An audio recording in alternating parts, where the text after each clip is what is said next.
Então, agradeço a todas e todos. Eu estou por aqui, vou só passar a bola para o Raul, desejar uma boa palestra para a Bianca, e vou desligar meu áudio e minha câmera só para diminuir aqui o fluxo de informações. Um abraço. Obrigado, Youssef. Eu peço aos demais também que desliguem câmera e áudio, especialmente a câmera, porque quando a gente for projetar a apresentação da Bianca, apenas aparecerão as câmeras que estiverem ativas. Então, nesse sentido, seria interessante que a câmera da Bianca estivesse ativa para que apareça ela mais a sua apresentação, ok? Agradeço a todos pela presença, desejo uma boa tarde a todos, que bom que estão aqui quietos em casa, seguros e, ao mesmo tempo, aqui conectados para refletir e dialogar sobre o patrimônio cultural.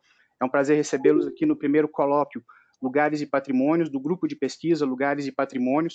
É o nosso primeiro evento de muitos que esperamos fazer para reunir pesquisadores de vários lugares do país e de fora do país também, para que a gente possa conectar pesquisas, né? Não somos ilhas, somos conectados e é justamente nessa interconexão que conseguimos constituir e fomentar um campo de atuação. Então, agradecemos muito a presença de todos e hoje, no segundo dia do evento, nós vamos contar com a apresentação da Bianca Pataro Dutra. A Bianca Pataro Dutra, ela é graduada em História pela Universidade Federal de Ouro Preto e mestre em Ciências Sociais pela PUC Minas, na linha de Antropologia, Cultura, Identidades e Modos de Vida.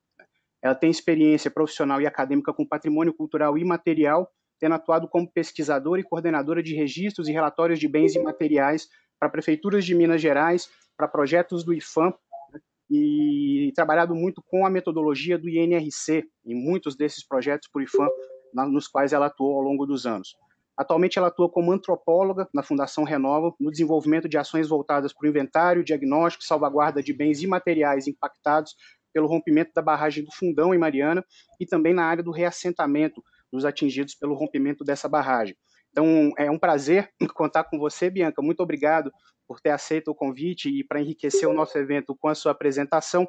A Bianca, hoje, ela vai falar sobre rituais coletivos e isolamento social, uma guinada na preservação dos bens imateriais, um tema super importante para a nossa reflexão, nós que estamos todos em casa, né, respeitando o isolamento, né, sendo sensatos em um momento talvez de grande insensatez no país. Então, é bom que estejamos aqui a salvos e, ao mesmo tempo, juntos, debatendo com a Bianca. Então, Bianca, muito obrigado por estar aqui com a gente. Aí nós vamos fazer da seguinte maneira. Eu vou projetar a minha tela com a apresentação da Bianca e vou desligar a minha câmera e meu áudio para que a Bianca apareça junto com a apresentação. E aí, à medida em que as intervenções forem acontecendo no bate-papo, nós vamos reunir essas questões para apresentá-las ao final da apresentação da Bianca em blocos, como nós fizemos ontem na palestra do professor Paulo Ferreira. Tá? Um minutinho, então, que eu vou aqui... Paulo não, Flávio, desculpem. Lúcio. Gente, Lúcio, está gravado aqui, tá? Lúcio Ferreira, desculpem. Ô, Raul, você está me vendo normalmente? Te vejo. Tá normal, minha câmera? Tranquilo, ótimo. O sinal tá ótimo. Tá bom. Vou compartilhar a tela.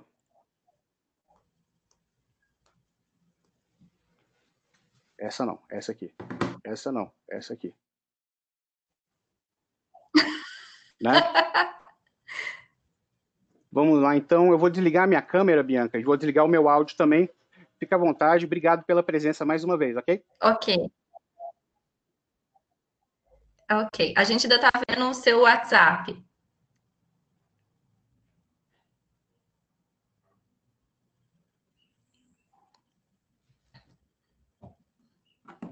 Ainda não abriu ela, Raul. Acho que você está...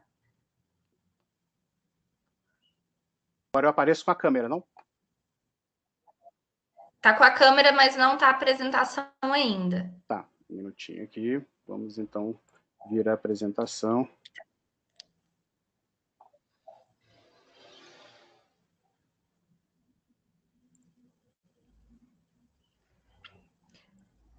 Enquanto você vai colocando aí, eu já vou iniciar e começar a cumprimentar as pessoas. Que aí a gente ganha esse tempo, né? Gente, eu vou começar a me apresentar e até que você coloque a apresentação. Isso.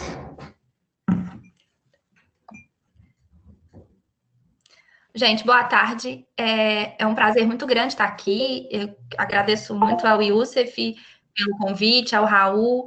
É um prazer grande para mim fazer parte desse grupo, sobretudo porque, né, diferente de outras pessoas que compõem esse grupo, eu tenho uma trajetória um pouco diferente, né, que eu não estou hoje vinculada à universidade, eu trilhei um caminho mais técnico do que o acadêmico, né, apesar de eu ter um pé sempre nas reflexões que são acadêmicas e científicas, e eu tento trazer as contribuições a partir desse lugar, né, de técnica da área de patrimônio cultural. Eu comecei a trabalhar com patrimônio em 2003, então já são 17 anos de trabalho com a produção do patrimônio cultural. Vou falar um pouco melhor disso durante a minha apresentação. Então, a partir, né, dessa pandemia, do isolamento, distanciamento social, eu tenho feito algumas reflexões sobre o sentido da pandemia para, né, nossa cultura e, sobretudo, como que as coisas elas têm continuidade a partir da premissa de distanciamento e de isolamento. Então, hoje eu trago algumas reflexões que eu tenho feito, não são objetos do meu trabalho técnico, né? São observações a partir dessa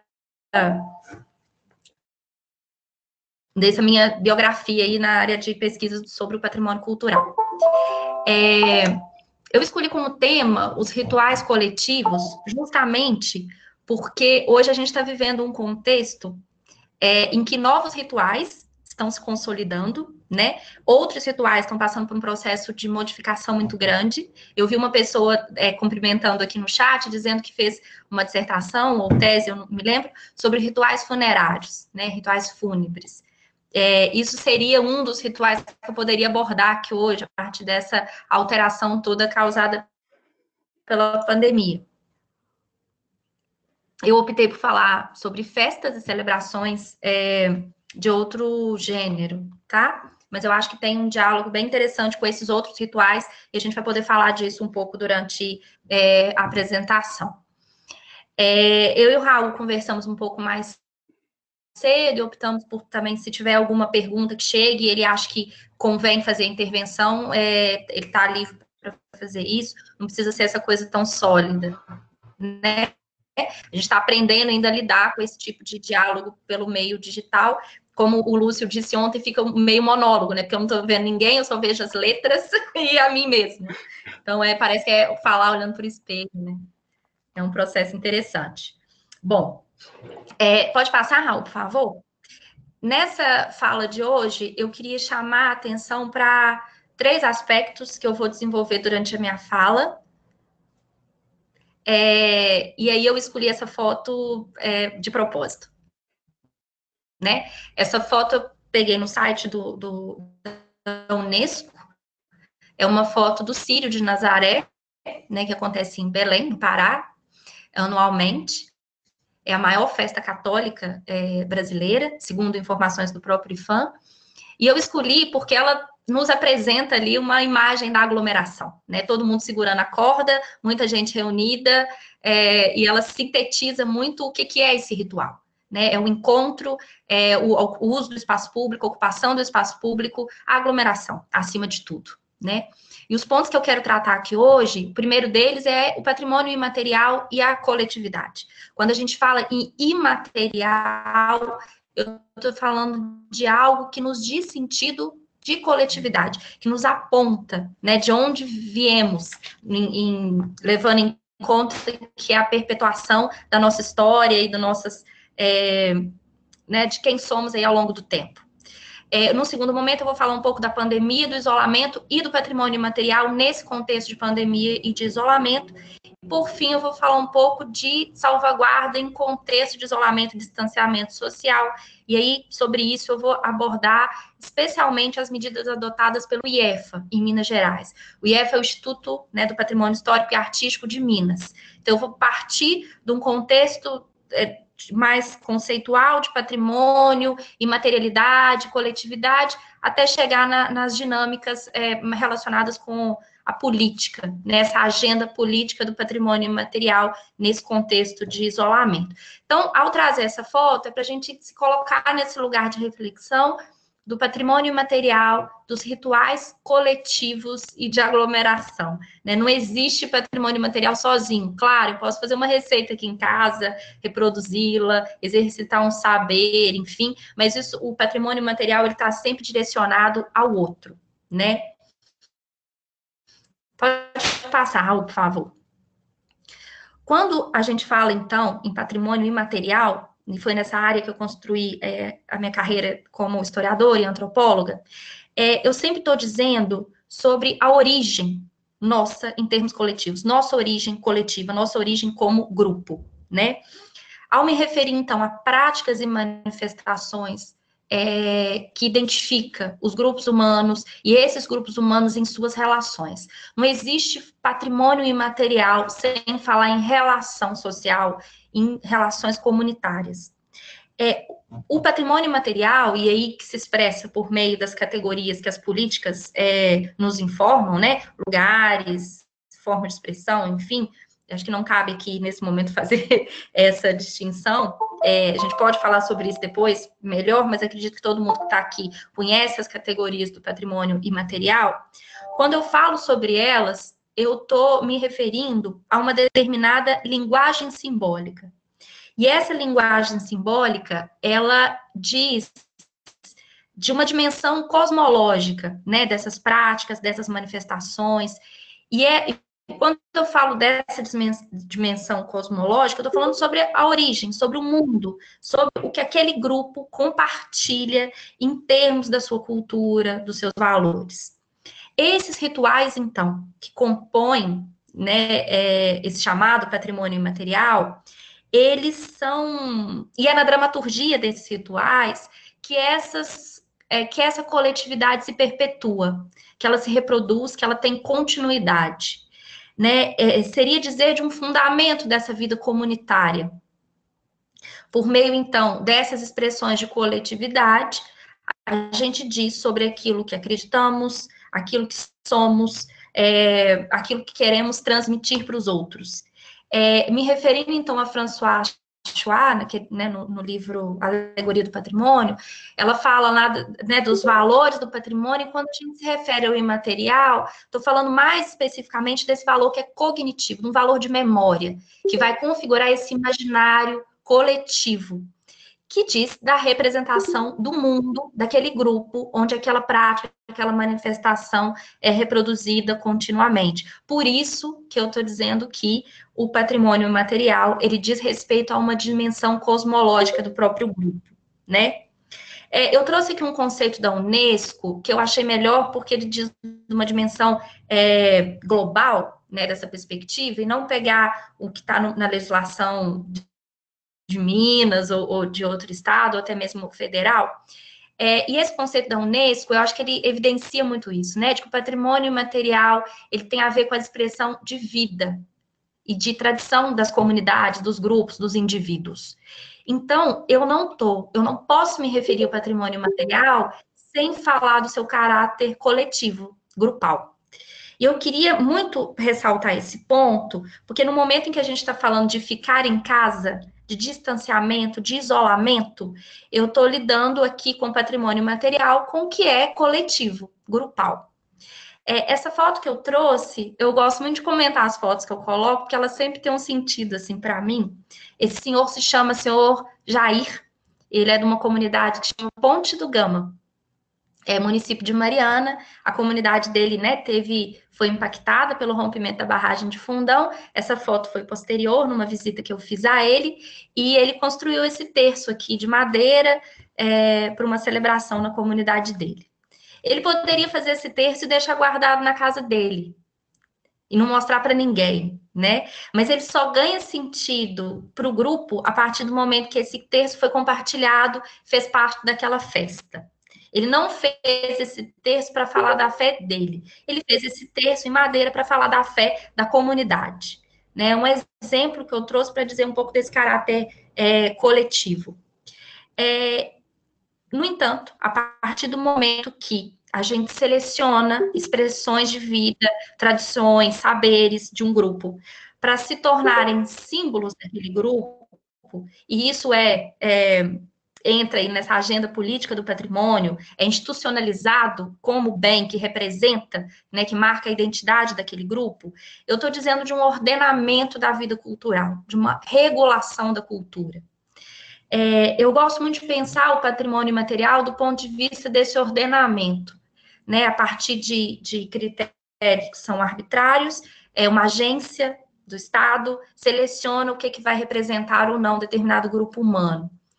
Então, a gente tem, obviamente, que, para além dos rituais que executamos, porque faz parte da nossa tradição, da nossa memória, dos nossos afetos, falar de patrimônio imaterial é falar de afeto, acima de tudo, né? Isso, quando ganha o status político, entra nesse lugar, que é do ordenamento da nossa cultura. Eu queria chamar atenção de um outro ponto, que é falar um pouco da ideia do mito, né, e do ritual, como perpetuação desses mitos. Tem um livro bastante clássico do Joseph Campbell, que chama O Poder do Mito, é um livro de 91, a edição que eu estou tratando dela, e que ele fala muito de como que os rituais, eles integram os membros, né, das comunidades, das sociedades, ele cria, então, esse laço, porque as pessoas compartilham sentidos, se integram àquele ritual, se sentem parte desse todo. O Campbell fala muito do enfraquecimento dos rituais no mundo contemporâneo. E ele vai dizer que isso nos enfraquece como comunidade, né? Ele dá um exemplo da própria Igreja Católica quando deixa de celebrar em latim e o padre deixa de olhar para o altar e começa a olhar para o povo. Esse enfraquecimento é como se tirasse da ordem do extraordinário aquele ritual que está acontecendo e o colocasse na ordem do ordinário, na vida cotidiana.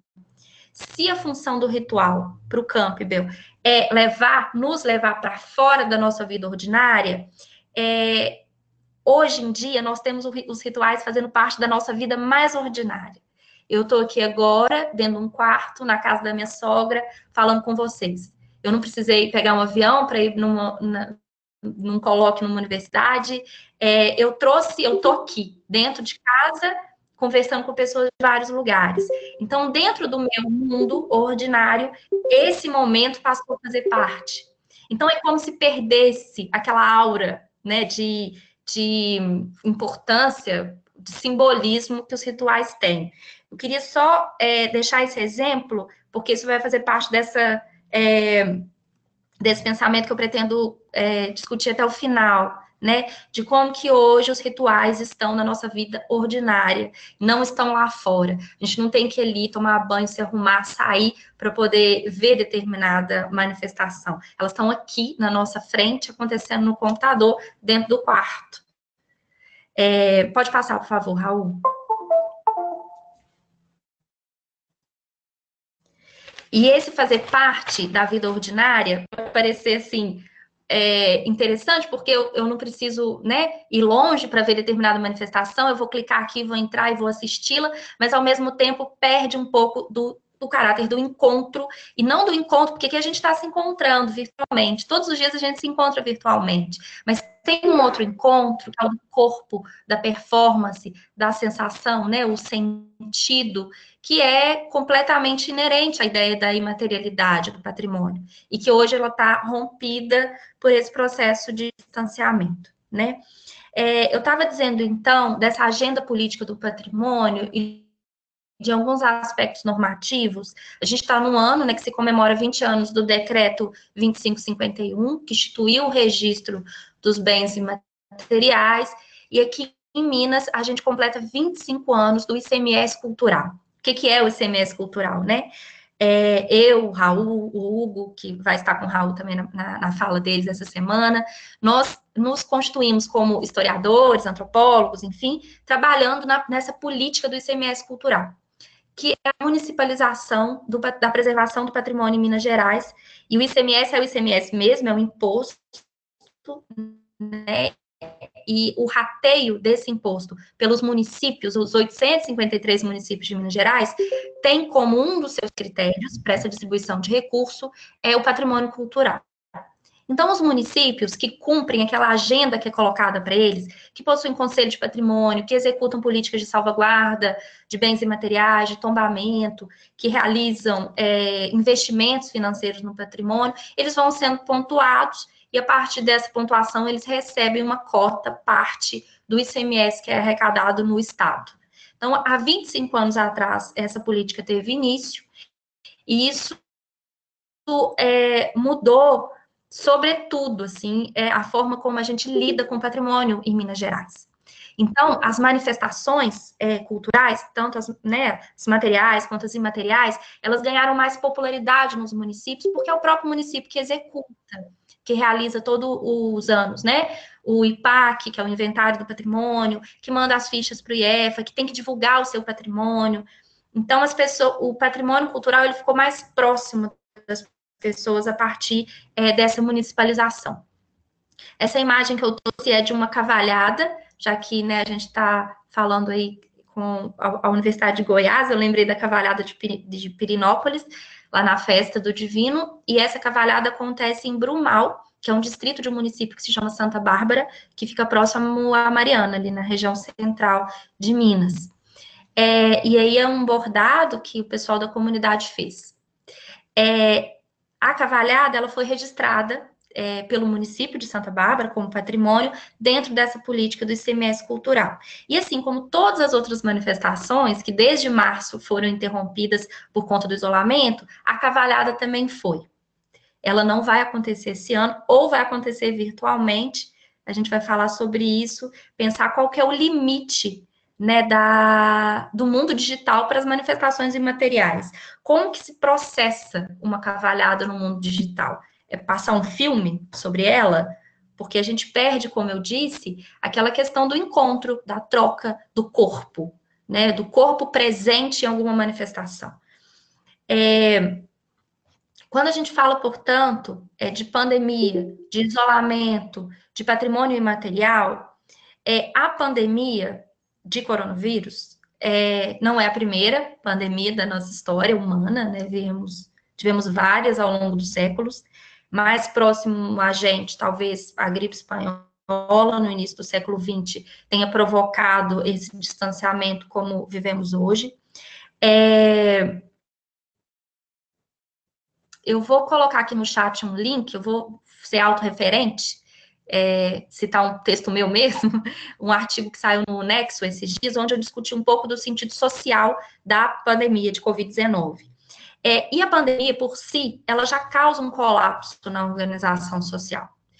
Causa porque as formas com que a gente se relaciona, elas foram alteradas. Para falar do corpo, a gente usa uma máscara. E a gente tem medo de tirar a máscara perto de alguém que você não imagina se está ou não cumprindo, o isolamento social. Então, os nossos rituais, eles passaram também por esse processo de alteração em função da pandemia, do isolamento, enfim. Eu estou considerando ritual aqui, gente, do ponto de vista do Durkheim, tá? O conceito que eu estou usando de ritual é o conceito do Durkheim, que está lá nas formas elementares da vida religiosa, quando ele fala do ritual como um ato de sociedade. O ritual como um meio pelo qual o grupo social vai se reafirmar periodicamente. Todos os anos, quando o pessoal da cavalhada de Brumal ou da cavalhada lá de Pirinópolis executam essa forma de expressão, essa celebração, eles estão dizendo periodicamente, anualmente, falando daquele valor. Eles não estão só executando não é uma apresentação, não é uma performance apenas. Ela tem uma linguagem simbólica onde ela diz do mundo daquele grupo social. Então, é nesse sentido que a gente pensa que o ritual, ele perpetua esse sentido de sociedade, o sentido mais simbólico da sociedade. O isolamento, portanto, ele quebrou ou desarticulou essa lógica de funcionamento social e, obviamente, a lógica de reprodução das manifestações, dos rituais, enfim. a lógica, né, a forma como vivemos, ela foi totalmente alterada, e claro que essas manifestações também passam por esse processo de modificação.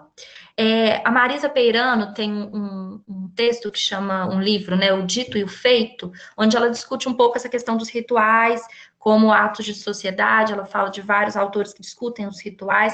Para quem quiser se aprofundar nisso, eu recomendo muito essa leitura da Marisa Peirano, tá?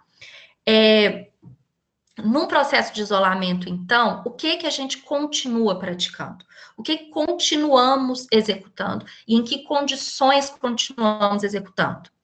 Vale a gente voltar aqui nessa perspectiva do ICMS cultural, que diz que os municípios devem executar as ações de salvaguarda dos bens. Ou seja, quando uma manifestação ela tem continuidade, ela foi registrada, foi apresentado um dossiê de registro ao IEFA, o município pontuou, né, a partir daquele registro. No outro ano, ela tem que executar as ações de salvaguarda, além da sua reprodução, como performance, como ato, como celebração, que também está relacionada ao calendário religioso ali daquela comunidade, nesse caso aqui, né, a cavalhada é uma manifestação religiosa católica. Nesse momento, então, de isolamento, existe uma resposta política do patrimônio cultural que tem que ser dada pelo município ao órgão de preservação, no caso, o IEFA. Então, como que, nesse contexto de isolamento e distanciamento social, a cavalhada pode continuar existindo? Não só a cavalhada, todas as outras festas que a gente tem e outros rituais também que não são do mundo religioso. Como que eles continuam se perpetuando? Pode passar, por favor, Raul.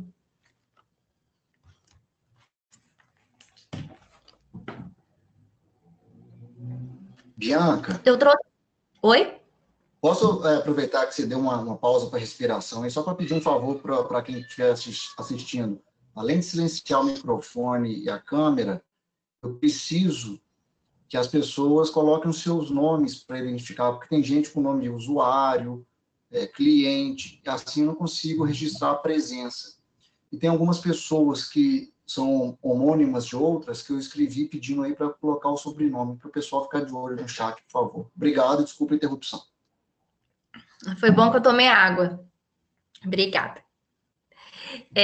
Então, voltando um pouco sobre o que a gente está falando quando a gente aborda, né, os bens imateriais. A gente está falando de práticas, manifestações, enfim, atos de sociedade, como diz Durkheim aqui, pensando nos rituais, que denotam esse sentido de grupo, coletivo, que está me falando do ordenamento do mundo social.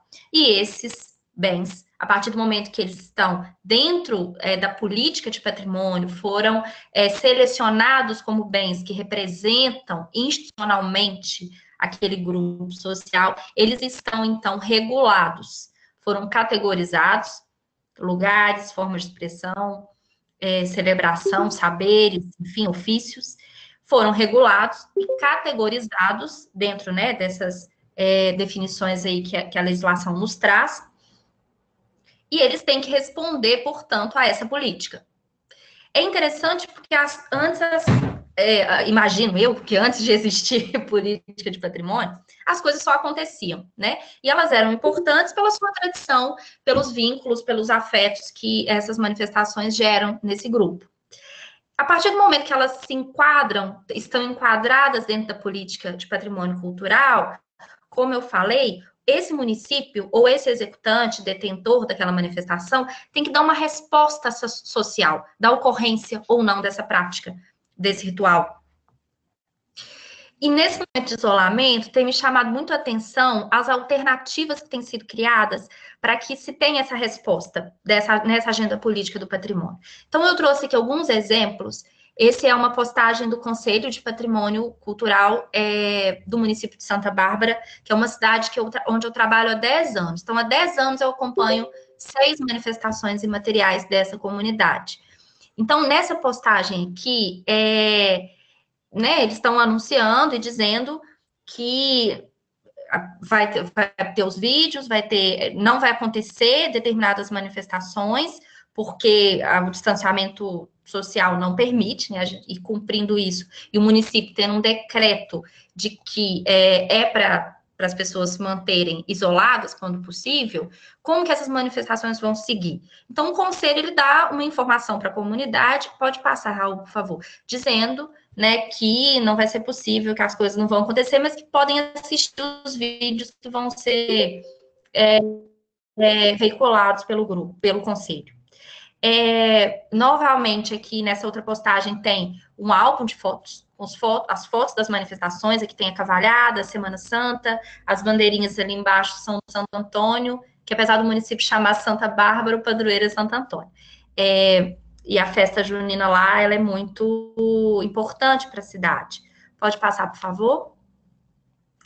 Eu trouxe algumas imagens de Facebook, só para contextualizar como que vem essa resposta institucional do patrimônio, tá? Aqui também é uma postagem onde o conselho informava que não ia acontecer, não aconteceria a festa de Santo Antônio esse ano, em razão do distanciamento, e o conselho divulgou o vídeo documentário dessa festa, tá? Então, é uma forma de manter esse patrimônio vivo, né, na memória das pessoas, dizendo que, olha, isso existe, mas esse ano foi interrompido em razão dessa pandemia.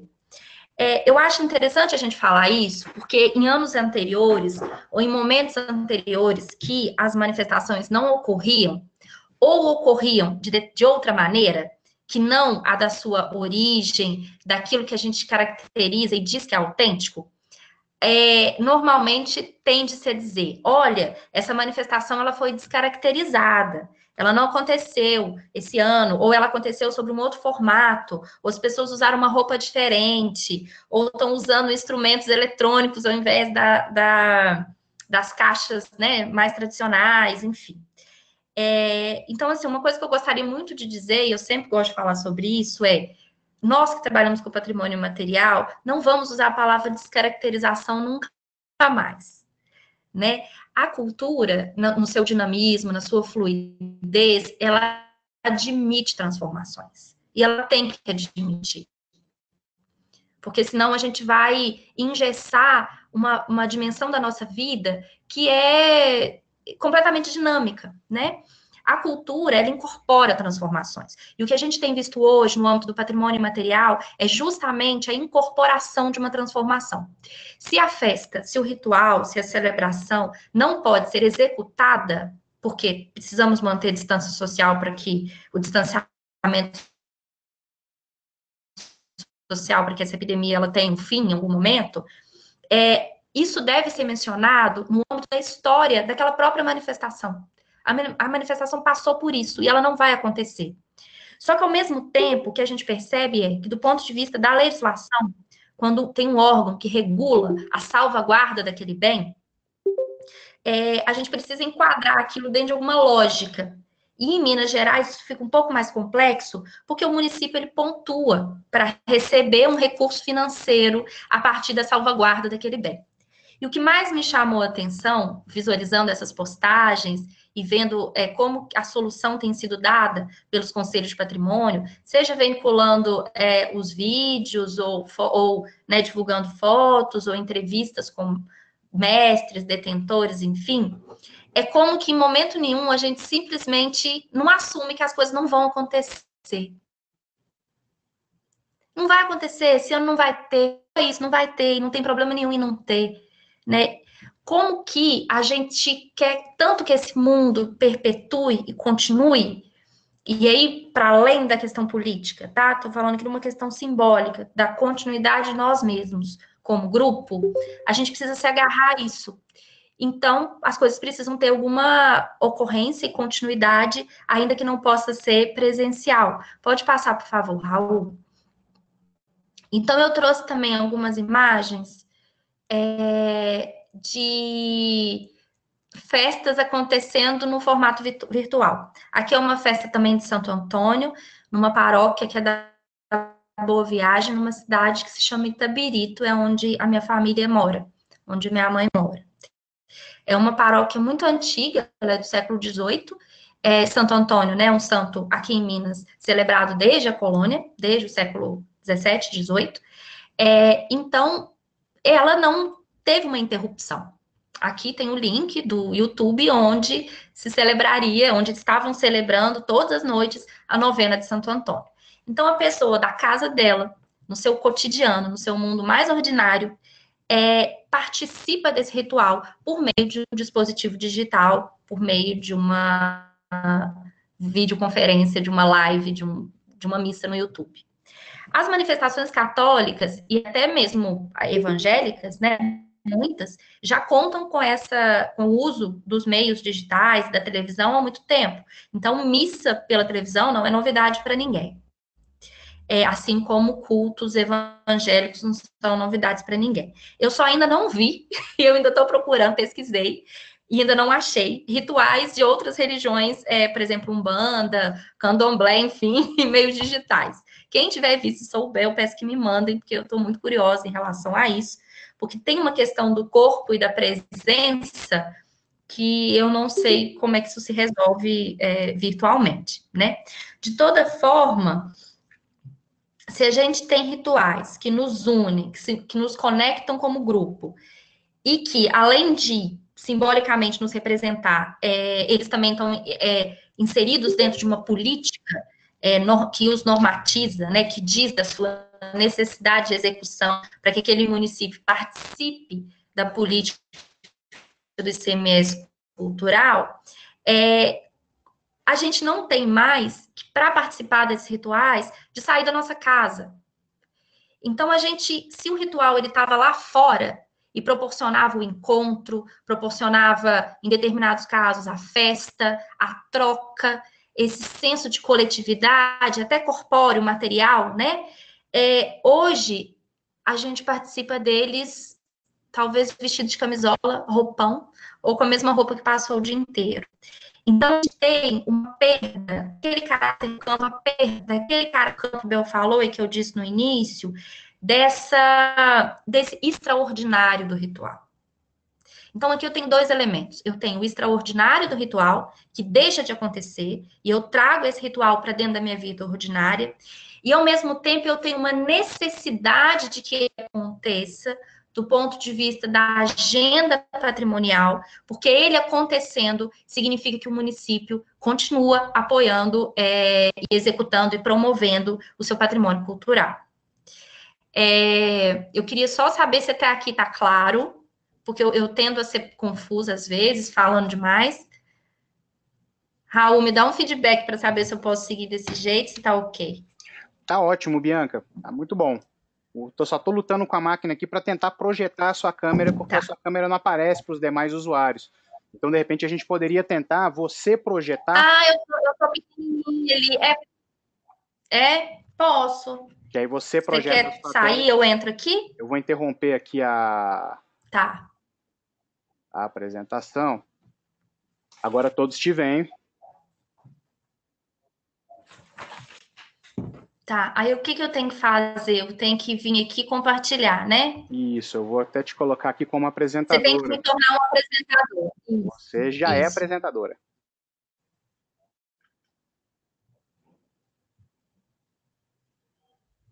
Ótimo. Então, peraí. Não, eu tenho que estar escrito aqui, torne-se... compartilhar, é isso? Isso. Uhum. Tá.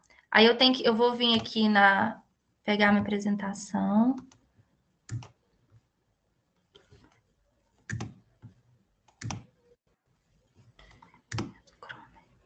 Não tá aparecendo aqui para mim, Raul.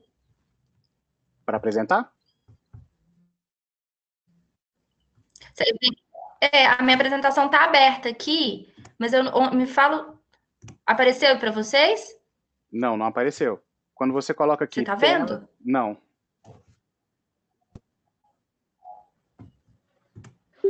Tela inteira, eu tenho que clicar aqui? Compartilhar. Aparece? Aparece. Então tá, eu posso seguir assim, né? Sim, agora eu vou desligar a minha câmera e aí provavelmente vai aparecer você acima e a sua apresentação abaixo. Ok.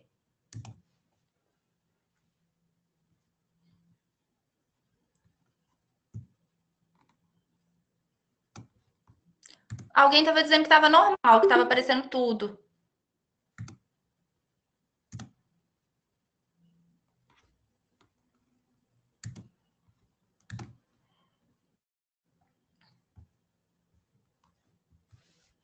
Pronto? Sim, para mim aparece você em cima e agora a apresentação embaixo. Ok, então eu vou seguir. Aqui eu trouxe mais uma imagem de uma missa da Páscoa, né? Que foi celebrada também com uma transmissão ao vivo. Essa também é uma postagem lá da paróquia da Boa Viagem, de Itabirito, que é a cidade da minha mãe. E, na verdade, toda essa reflexão que eu trago, eu comecei observando justamente a minha mãe. Que eu fiquei com ela, né, alguns dias desse momento de isolamento, e eu via que toda tarde ela podia estar fazendo qualquer coisa, sei lá, varrendo a casa, lavando a louça, enfim, ela parava e falava: agora é hora da novena. E com a roupa que ela tava, ela pegava o terço e entrava para o quarto. E eu comecei a me perguntar sobre isso. Falou, gente, antes a minha mãe trocava de roupa, né? Se arrumava, pegava a bolsa, às vezes tinha que pegar o ônibus, às vezes tinha que chamar o 99, enfim, se a igreja fosse mais longe, ou pedir para alguém levá-la. Existia algo né, de extraordinário naquilo. Eu vou sair daqui, eu vou me conectar com o que está lá fora, com os outros que estão lá fora. E aí, nesse contexto de distanciamento, ela começou simplesmente a parar, a largar a vassoura e entrar no quarto e participar daquele ritual. Do ponto de vista da fé, né, as pessoas se conectam e cumprem aquele ritual que está ali previsto e que diz respeito, né, à doutrina e à liturgia, no caso católica, que é o exemplo que eu trouxe da minha mãe. Mas do ponto de vista do sentido social daquele ritual, a gente percebe esse prejuízo. Lógico, você não está encontrando com os outros, não está perpetuando uma prática que é coletiva. No entanto, a gente continua sendo uma sociedade, uma comunidade que se liga por partilharmos, né, valores, partilharmos história, partilharmos memória. O que eu tenho pensado muito é sobre a preservação desses rituais a partir do momento em que a gente os pratica, né, com ou uma mediação que é digital. O que eu estou preservando fazendo isso? Eu estou preservando a história desse grupo, eu estou preservando a coisa em si. Quando eu digo coisa, eu estou falando das práticas e das manifestações. Eu estou preservando o sentido que tem para eu continuar me ligando a esse grupo social e um dia a gente voltar a se encontrar, né? Acredito que sim. Depois da gripe espanhola, as pessoas voltaram a se encontrar, imagino que agora também. Mas eu queria muito chamar a atenção para isso, assim. Eu estou falando de quê? Essa agenda política do patrimônio que coloca essa obrigatoriedade da continuidade ou da elaboração de um relatório dizendo o que foi feito, o que não foi feito, ou de criar mecanismos digitais para que as pessoas tenham acesso ao patrimônio cultural, eu estou falando da prática em si, da coisa, ou eu estou dizendo das relações que ela promove, ou seja, do seu sentido social, né? Então, eu trouxe aqui uns trechos das propostas emergenciais para o isolamento social que o IEFA, né, o Instituto Estadual do Patrimônio Histórico e Artístico aqui de Minas, publicou como orientação para os municípios, para os consultores que trabalham com patrimônio cultural e com a execução do ICMS cultural, né? E nessas recomendações, nessas propostas emergenciais, diz o seguinte, que serão aceitas em caráter excepcionais ações realizadas de forma virtual. Quando eu li isso, a primeira manifestação que eu lembrei foi da cavalhada, né? Vocês aí que são de Goiás têm também e sabem da importância da performance para a execução dessa celebração, forma de expressão. De forma virtual, eu posso ter talvez uma palestra sobre a cavalhada, talvez um documentário, um vídeo da festa anterior. E aí, ontem, por acaso, uma colega, que é consultora também de patrimônio cultural, conversando comigo, ela falou assim, Bianca, eu estou pensando em reunir o grupo lá na porta da igreja, e aí pedir para eles levantarem o mastro, tal, ainda que eles vão de máscara e façam isso, mas é para a coisa acontecer. Eu falei assim, não, a coisa não pode acontecer, porque não tem sentido nenhum. A festa, ela só existe se você tem a partilha daquele sentido pelos outros e pela fé que é professada naquele ato, no caso da cavalhada. Eles irem lá, ficar rodando em volta do mastro com um cavalo para dizer que aconteceu, eu acho que esse evento, esse momento da pandemia, ele tem que ser registrado nesse relatório, nos anais aí, né, do patrimônio cultural, como um momento em que houve uma interrupção daquela manifestação em razão do distanciamento social. E isso ser incorporado na história e na trajetória desse bem cultural. A gente não precisa ficar contando que a coisa existe o tempo todo para ela manter-se viva. Porque, do contrário, eu estou valorizando o patrimônio e não a pessoa, e não o sentido que ele tem para aquele grupo, né? Uma outra ação, uma outra medida que foi proposta pelo IEFA foi fomentar e remunerar essas práticas e garantir novamente a sua transmissão por redes sociais, plataformas digitais. E a primeira coisa que me veio em mente foi uma senhora que eu conheci há muito tempo, Dona Divina, que é o nome dela, de uma comunidade chamada Mato do Tição, fica no município de Jabuticatubas. Dona Divina, que paga uma promessa anualmente numa festa de São João, é uma comunidade quilombola e que nem luz direito tinha nessa localidade. O sentido, então, seria alguém da prefeitura ir lá e filmar a festa de São João que ela faz e colocar no meio digital para que outras pessoas fora daquele grupo possam ver aquilo? Mas e o grupo? E o vizinho que não pode sair da casa dele e na casa dela rezar igual vai todo ano? Então, quando a gente está transmitindo, a gente está transmitindo para quem? Porque muitas pessoas que claro que a gente tem, igual dei os exemplos anteriores, tem a missa, que é feita pela televisão já há muito tempo, tem essas outras ações que acontecem por lives, Facebook, enfim.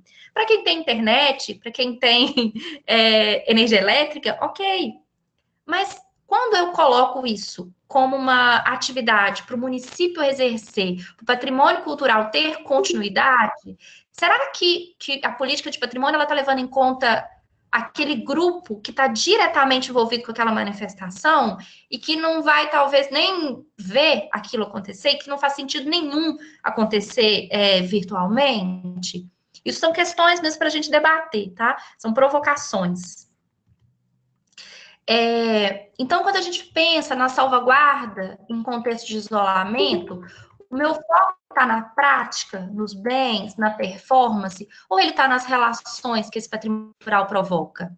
Se no início da minha fala eu trouxe o conceito do ritual lá do Durkheim, e do Joseph Campbell, de que é por meio do ritual que a gente reproduz um grupo social, em termos, né, da sua linguagem simbólica, quando o meu foco está na prática, na coisa, entre aspas, em si, e não nas relações, qual é o sentido desse patrimônio cultural? Qual é o sentido disso existir e de ser reproduzido virtualmente, né? Então, uma das hipóteses que eu tenho é da gente incorporar esse contexto, incorporar essa pandemia na história das manifestações e contar que naquele ano não aconteceu porque a gente não podia se encontrar coletivamente, não podia ter uma aglomeração.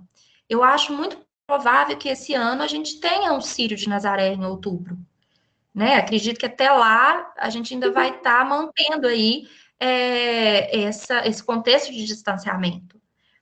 E quando a gente processa a ideia de que as coisas podem ser interrompidas em determinados momentos, e que elas vão voltar depois, e que elas vão ter outras formas, outros valores, outros sentidos, isso é dizer do dinamismo dessa própria cultura.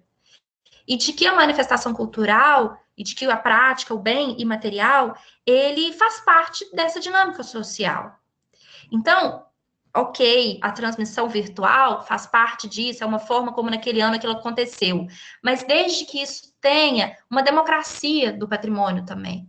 E que não seja só vinculado àqueles que terão acesso a ver isso.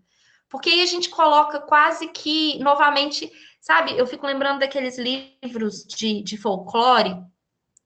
Então, me traz um pouco essa ideia de que o patrimônio material, ele volta para esse lugar, de ser contado da sua existência, de valorizar a sua existência e não valorizar a sua experiência. Ainda que a gente tenha, sim, uma experiência por meio do mundo digital, da relação virtual com o bem, mas não é a relação com o outro. E eu acho que a gente fala de patrimônio material e coletivo. A gente está falando de relação, e aqui eu já estou terminando para a gente poder conversar, que é de um curso. Esse curso está sendo promovido, inclusive, pela instituição que eu trabalho, de artesanato virtual, para que as mulheres, as mulheres que fazem parte dessas comunidades atingidas pelo movimento da barragem, elas continuem fazendo artesanato nas suas casas. Antes elas se encontravam semanalmente numa casa onde elas se encontram para fazer oficinas, cursos, para rezar, enfim, e naquele encontro, no coletivo, elas produziam as peças de artesanato. E hoje elas estão cada uma na sua casa. Então elas produzem as peças e esse saber continua sendo transmitido pelos vídeos que a gente encaminha pelo WhatsApp e que elas olham e reproduzem e mandam foto das peças, enfim. Então, numa certa medida, a gente executa o que nos é posto, que é dar condições para que a cultura daquele grupo tenha, se perpetue, seja transmitida, tenha continuidade. Ela se mantém em contato, porque por causa desse patrimônio, por causa desse artesanato, desses ofícios, desses saberes, elas continuam ali tecendo, sem trocadilho aqui o objeto que ela está fazendo, elas continuam tecendo, as relações que elas têm em torno desse bem. Só que aí a gente cai num outro lugar, que e aquelas senhoras que não sabem ler, que não têm celular, que não têm internet, que não podem clicar no link, que depende do neto estar em casa para fazer isso. Ela não vai mais fazer parte dessa rede, então, nesse momento? Então, assim, na verdade, o que eu estou colocando são provocações para a gente pensar se existe alguma possibilidade de salvaguarda de bens imateriais nesse contexto de distanciamento e qual o nosso papel como técnicos de patrimônio, como historiadores, antropólogos, enfim, toda essa imensidão de áreas que se relacionam com o patrimônio cultural. Quem somos nós nesse momento? Que tipo de saber estamos produzindo? A gente está promovendo um retorno do patrimônio material e imaterial para esse lugar privilegiado? Ou a gente está trabalhando para pensar em estratégias democráticas e de inserção e de valorização de todas as dimensões dessas manifestações práticas e materiais? Era isso, acho que eu consegui fazer em 1 hora, um pouco menos, para a gente poder conversar, porque eu acho que a riqueza está nessa troca e nesse debate que a gente pode fazer agora.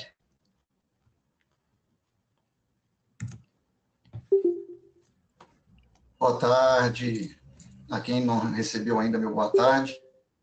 Bianca, foi ótimo, hein? Maravilhoso, sabia. Que no mínimo seria assim. Deixa eu só, Raul, dar um recado antes de você passar as perguntas. Enquanto você dá o recado, eu vou pegar um copo d'água, tá? Tá bom. Tá. Raul, acho que dá para a gente controlar as perguntas por aqui mesmo, porque elas começaram a surgir só agora. Isso. Tá? Só avisar os participantes que eu contabilizei a frequência na primeira hora do evento. Então, se alguém entrou agora só no último momento... Não, mas o GoToMeeting, o software ele fornece um relatório das entradas e saídas da sala. Então, imagino que a gente consiga ter essa listagem a partir do relatório. Não, porque eu estou fazendo isso, eu estou vendo o movimento de entrada e saída e eu, apesar dessa carinha, dou aula há alguns anos já e eu sou a moda antiga, sabe? Sou meio cri-cri. Você odiaria ser meu aluno. Olha, Antes tem umas antes perguntas ótimas aqui, viu? tem. E olha só, tem opção de gente que eu conheço aqui, muita gente bacana, tem alunos, colegas, professores, pesquisadores, muita gente legal, tem gente do Ceará, do Pará, Santa Catarina, Goiás, Paraíba, Rio de Janeiro, Minas Gerais, Santa Catarina. Muito bom, isso foi muito bom. E gente de todas as áreas, tem cineasta, historiador, sociólogo, antropólogo, graduando, bacana. Maranhão, opa, que legal. Então vai lá, Raul, mete o brasa aí. Bom, acho que a gente vou seguir a ordem das perguntas que estão aparecendo aqui no chat. Tá? Então, a primeira delas, tá, deixa eu só conferir aqui, Liesli Oliveira, se existe algum posicionamento do IPHAN em relação a essa salvaguarda, né, tanto das carvalhadas, mas também a ideia dessa salvaguarda. Acho que a pergunta pode ser em dois sentidos, tanto da questão da salvaguarda da carvalhada, como você apresentou o caso muito da carvalhada e tudo mais, quanto dessa ideia do IPHAN de abarcar as práticas online, virtuais, de transmissão de saberes ou de realização de festejos. Uhum. Você vai fazer o bloco ou eu vou... Não, vamos uma por uma. Discutindo, a gente vai comentar. Então, eu abordei aqui hoje as recomendações do IEFA, que é o Instituto Estadual, tá? A cavalhada que eu mencionei é a cavalhada que acontece em Brumal, que é uma localidade aqui de Minas Gerais. O IPHAN, ele tem um posicionamento um pouco mais leve em relação a isso, porque não existe uma vinculação entre a execução daquele bem e uma pontuação do município. Por que aqui em Minas Gerais a coisa ficou um pouco mais estranha e complexa? Foi porque o município, para eles receberem um recurso financeiro do governo do estado, eles precisam comprovar a execução da salvaguarda dos bens que são registrados. Então, colocou-se, né, a possibilidade disso ser feito de forma virtual. Claro que o IEFA não está dizendo que precisa se reproduzir virtualmente uma manifestação, como esse exemplo que eu dei de uma conversa que eu tive ontem, pensando, o povo vai lá, se reúne, filma e faz. Isso é quase que uma brincadeira. O IEFA considera que pode ter uma palestra, pode ter um vídeo, pode ter, né, um documentário, fotos, enfim, no ambiente virtual. Em relação ao IPHAN, como eu disse, isso não tem essa obrigatoriedade de acontecer. Não coloca tanto essa coisa, ela tem que ter uma resposta dentro da política. Porque o IPHAN não tem uma política de repasse, como é o caso do governo de Minas, né, do IEFA, que é o Instituto Estadual. Então, eu estou vinculando aqui a ocorrência dessa manifestação à obrigatoriedade do município cumprir uma agenda ali do patrimônio cultural, tá? Então, assim, não tem uma recomendação do tem que acontecer dessa forma ou de outra. Mas, ao passo que, em relação aos municípios de Minas, torna-se uma obrigatoriedade de, pelo menos, dar a resposta, né, à sociedade sobre aquele bem cultural em função da municipalização do patrimônio e do ICMS cultural, dessa política que distribui o recurso do ICMS pela um dos critérios, né, que é o critério do patrimônio cultural. Acho que é isso. Beleza, Bianca. E aí, agora, nós temos uma provocação aqui do Rogério Monteiro. Se quiser enriquecer, pode comentar também, Raul, para enriquecer. Eu tenho aqui os meus estão reservados aqui. Eu vou primeiro ler os comentários dos participantes aqui, depois eu também vou fazer algumas considerações aqui, uns comentários, algumas provocações para a gente trocar ideia, tá? Então, a provocação do Rogério é a seguinte: será que a virtualização da vida não estaria recriando a cultura imaterial? E que tipos de impacto isso poderia trazer para o tal do novo normal? Que novo normal é esse quando nós falamos de cultura imaterial e de patrimônio imaterial? Se é que há um novo normal.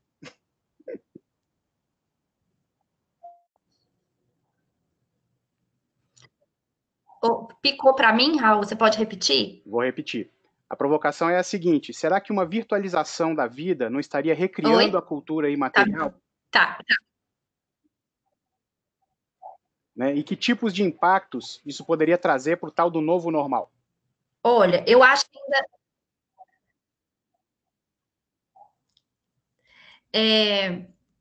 pois é engraçado, né, a gente pensar em novo normal, porque eu acho que a gente ainda está preso ao antigo, né? Quando a gente fica o tempo todo tentando que as coisas não parem de acontecer, a gente não está caminhando para o novo, né? A gente está querendo dar, talvez, uma cara nova para o que já é tradicional. Eu acho que a gente vai tá entrando num momento, talvez acho que ainda é muito cedo para a gente pensar nisso, mas a gente está entrando num lugar de entender o que é isso que a gente chama de patrimônio, né? E como que a gente tem, ao longo da nossa história, história política, enfim, engessado determinadas manifestações e entendido que elas devem acontecer de determinada forma, porque naquele momento ela foi descrita como tal. E aí é muito sofrido, acredito que para muitos de nós que trabalham com patrimônio imaterial, que é de ter que enquadrá-lo dentro de uma definição que é política, de ter que operá-lo dentro de uma agenda que também é política. E eu acho que talvez é um momento, sim, de uma reflexão sobre o que é esse imaterial. Se o imaterial ele está na forma, na performance, no rito, né, no ritual, ou se o imaterial ele circula num outro lugar que é dessa nossa identificação também como grupo e que a gente às vezes esquece de ir para esse lugar porque a gente está preso na forma, na performance, no evento, na coisa, entre aspas. Porque se a gente só olha para o ritual, para a coisa, vou chamar dessa forma, e esquece um pouco do que aquilo diz sobre nós mesmos, quando a gente fica buscando essa autenticidade, essa aura no contexto do Benjamin, assim, que as coisas teriam, né? Sim, o ambiente virtual vai criar um outro lugar para isso e vai dar um outro sentido para isso. E aí a gente vai ter realmente essa guinada aí, que eu coloquei como provocação no subtítulo da minha fala. Mas eu acho que a gente ainda está naquele momento que a gente não está aceitando que as coisas mudaram e está querendo arrumar forma de continuar reproduzindo o nosso mundo antigo, sabe? E trazendo ele para cá. Então, o meu medo é muito mais da gente voltar lá para a ideia do folclore do início do século, catalogando essas coisas e colocando-as virtualmente para acontecer sem refletir sobre o sentido atual que elas têm. Eu acho que a gente está num momento que é necessário a gente refletir sobre o sentido atual das coisas. E aí, como exemplo, eu vou usar uma coisa que tem sido muito presente na minha vida ultimamente, que é cozinhar. Eu sempre gostei de cozinhar, mas por conta da vida, da dinâmica da vida, de trabalhar, de sair de casa cedo, voltar à noite, de comer na rua, eu quase não cozinhava. Eu cozinhava no fim de semana. E agora, estando em casa, né, eu tenho tentado manter ao máximo o isolamento, e apesar de às vezes ser impossível, né, porque a gente tem que sair para fazer alguma coisa, eu tenho cozinhado muito. E cozinhar me conecta com um processo ancestral também, né? Minha mãe cozinha, minha avó cozinhava, e aí me coloca dentro de uma lógica ali de reprodução de algo que diz sobre mim como mulher no mundo e como mulher que cozinha, como essa presença feminina na cozinha, sobre tudo isso. Então, eu acho que talvez, mais do que pensar na transmissão, na educação patrimonial, espero que talvez agora a gente tenha oportunidade de pensar sobre isso, né? De educar o outro para o patrimônio, a gente tenha um espaço de reflexão sobre os sentidos que isso tem na nossa experiência como sociedade, né? Legal. Acho que Bianca, é por aí, sim, que eu tenho pensado. eu queria te fazer uma pergunta, também levantar uma bola para a gente debater essa questão da imaterialidade remota do patrimônio e das políticas de patrimonialização, uma primeira provocação seria a seguinte pergunta: será que salvaguardar o patrimônio imaterial nesse período de pandemia e insensatez não seria, sobretudo, garantir a continuidade da vida das pessoas e dessas comunidades? E uma segunda pergunta que é até ligada a essa também, para além da própria sobrevivência dessas pessoas, né, uma salvaguarda, uma medida, não de salvaguarda, mas até de garantia de direitos básicos a essas populações também não seria garantir o acesso a recursos que permitam que essas comunidades tenham o contato com novas dinâmicas que se apresentam dentro daquilo que nós tendemos a chamar de novo normal, mas talvez seja o aprofundamento de tendências que já vem se mostrando na nossa sociedade? Eu acho que sim, Raul. Eu acho que essa dimensão é a que pode ser mais potente nesse momento, sabe? É de que esses gestores do patrimônio, eles olhem para os executantes e para as comunidades, para os grupos sociais, que muitos deles aí vão pensar nos saberes populares ou em algo que pode ser comercializado, enfim, muitas vezes sobrevivem, tanto simbolicamente quanto materialmente, né? Disso que a gente chama de patrimônio. E aí eu acho que cabe muito nesse momento a esses gestores olharem para essa dimensão do patrimônio, que não é só sua reprodução simbólica, né? Mas como prática, manifestação ou condição da própria existência e sobrevivência desse grupo. Eu achei muito interessante quando eu li essas recomendações do IEFA, porque o órgão coloca para os municípios essa possibilidade do município continuar investindo financeiramente, mesmo que aquela prática não aconteça.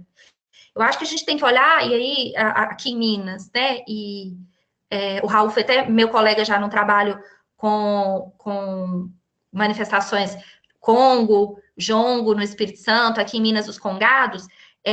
Esses grupos, normalmente, são grupos ligados a populações vulneráveis, muitos já são mais idosos, analfabetos, majoritariamente, né, os Congados estão ligados a populações negras. Então, a gente eles já estão marginalidade realmente a internet e a recursos que esse novo normal admite. Então, eu acho que amplia, e voltando àquela pergunta que eu fiz sobre nós, como técnicos do patrimônio, o que a gente está fazendo para criar e possibilitar que esses grupos, nesse momento, tenham acesso a esses mecanismos todos para a sua própria sobrevivência. E que esse grupo continue recebendo, por exemplo, recursos que não vai ser, nesse momento, talvez usado para a manifestação existir, reproduzir como performance, mas para a vida daquele detentor, daquele executante, daquele mestre, que não tem ali naquele momento, por exemplo, a doação que ele recebia, né, para sua festa ou para sua alimentação, enfim. Mas aí me preocupa muito esse lugar político da coisa em detrimento do agente, sabe? Do detentor, do executante. Eu acho que a gente pode ver isso, por exemplo, na capoeira, em toda aquela discussão sobre a aposentadoria dos mestres de capoeira. Muitos não tinham condição de se manter mais e passaram a vida inteira trabalhando em favor de uma manifestação que é patrimônio cultural. E muitos deles, né, morreram sem ter sequer o atendimento médico, de saúde, né, necessários aí para ter uma qualidade de vida melhor ali na sua velhice, no momento de doença, enfim. Então, a gente tem, sim, uma tendência histórica no Brasil e as políticas a olhar para a coisa e não para a pessoa, né? Eu acho que agora seria uma boa oportunidade e uma boa estratégia dentro dessas políticas de olhar para as pessoas e para as comunidades e para os grupos. Raul, posso fazer uma? Claro, Youssef, fica à vontade. Respondi? Era isso que você tinha pensado? E até responde a pergunta da Paula Zanardi aqui, que fez uma pergunta no mesmo sentido. É uma pergunta muito parecida, então pensamos ao mesmo tempo. Diga aí. Eu estou lendo aqui. Eu acho que você também pode ajudar nessa dúvida, porque você também trabalha com isso, com a Bianca já trabalhou. Como é que vai ficar a pontuação do IEFA no ano que vem, relativo ao ano de 2020? Será que a pandemia vai, de alguma forma, influenciar não sei, tem muitos anos, mais de 10 anos que eu não trabalho com a legislação, com a lei Robin Hood. Mas será que essa pandemia pode influenciar na pontuação dos municípios de Minas Gerais por repasse do ICMS? O que você acha, Bianca? Diga.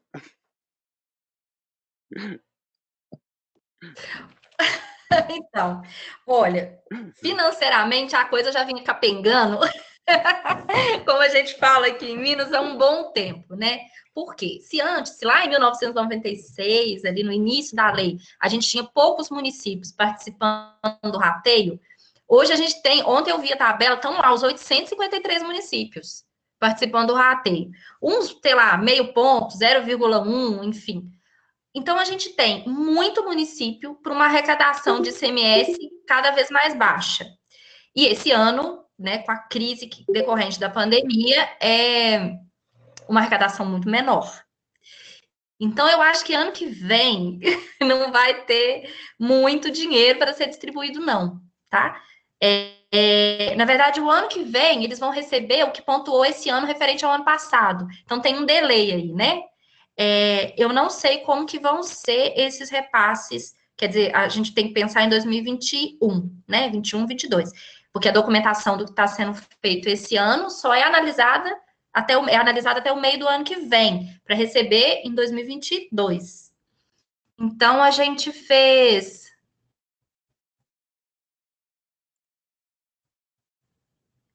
Alguém está falando que o áudio da Bianca fez uma videoconferência toda, eu não entendi. Não travou a se tá videoconferência? vazando alguma coisa aqui. Não. Então... Vocês travou? Travou? Não sei. Não? Tá bom. Eu acredito que a gente vai ter, então,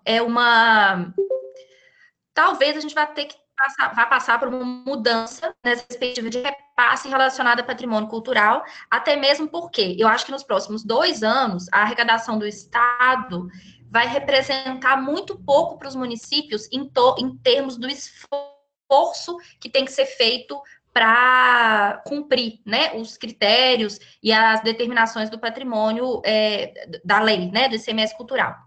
Mas isso é uma hipótese, né? A gente ainda não sabe. O que a gente tem até o momento são essas recomendações do IEFA, que diz que aquilo que aconteceu antes dos decretos municipais, a gente já está falando só do imaterial, tá? O Raul tem mais experiência com as outras áreas do ICMS, mas do imaterial, os municípios devem relatar, né, informar nos relatórios o que aconteceu antes dos decretos de distanciamento social, dizendo, né, o que foi possível fazer e aquilo que vai ser possível fazer após, se é que a gente vai ter esse após aí até dezembro. Por exemplo, acabou hoje o distanciamento em determinado município, ele tem que executar o que ele programou de executar esse ano. Se ele não executar, ele vai ter que dizer para o IEFA que não executou. Na verdade, ainda é uma grande incógnita o que vai acontecer com essa documentação. Mas o que eu acho mais interessante e aí eu acho que nisso o ICMS cultural ele provocou em Minas uma maior documentação inimaginável do nosso patrimônio aqui no estado.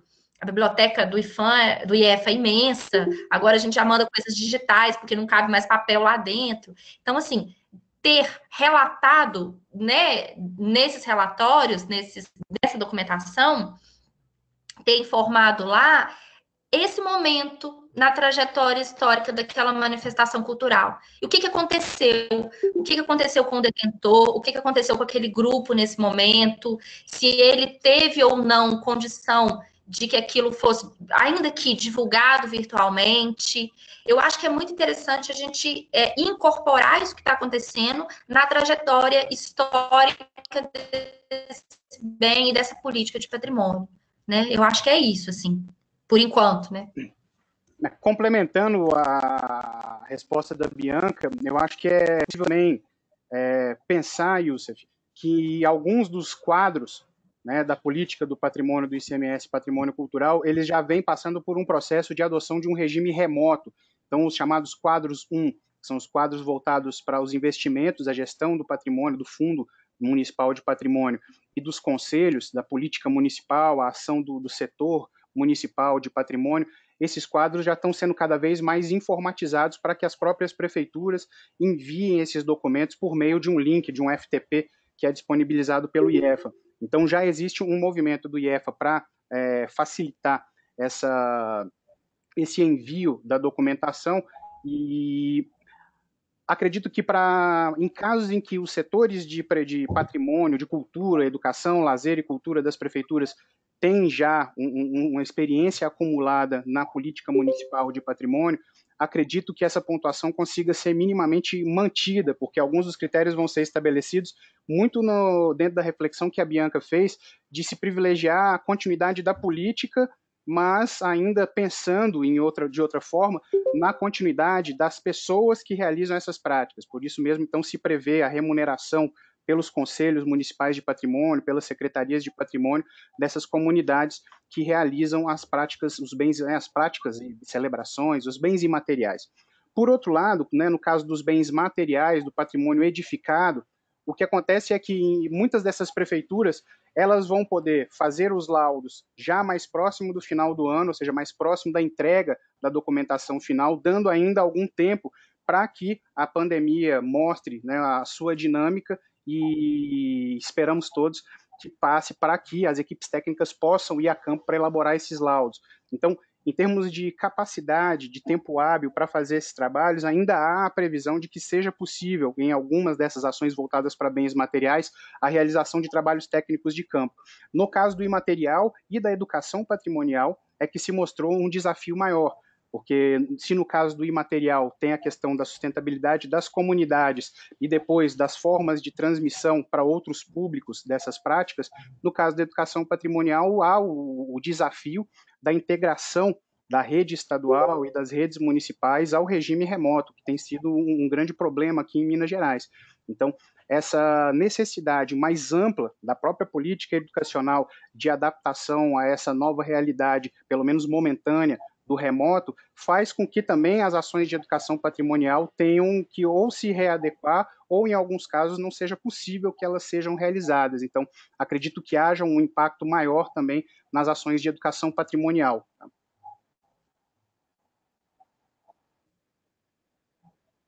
Beleza. Isso que você falou, Raul, é muito importante a gente realçar. Quando a gente tem, por parte do IEFA, essas propostas, essas recomendações emergenciais, né, durante a pandemia, a gente está dizendo aqui da agenda política do patrimônio. Sim. A gente não está falando do patrimônio nesse contexto, do sentido dele para essa coletividade, para esse grupo, né? Então, o que a gente... Então, isso para mim é muito interessante a gente pensar nesse momento.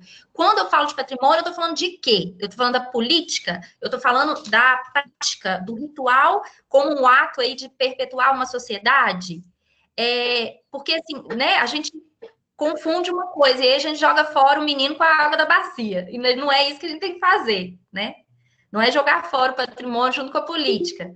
Mas é pensar, assim, em termos sociais, o que essas manifestações nos informam, né, que está ali expressa naquela manifestação, naquela prática, e o que aquilo nos diz como grupo.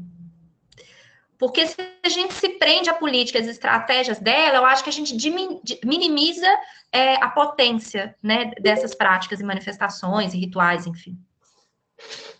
Uma outra reflexão, Bianca, que foi colocada aqui pela Eduarda Lourenço, é se para além essa reificação da política de patrimônio em detrimento do patrimônio e das comunidades detentoras do patrimônio, se essa ligação, essa nova associação e vontade de querer transmitir os ritos através da tecnologia não estaria associado também a um interesse midiático, mais a um interesse midiático do que a verdadeira para transmissão das práticas e materiais.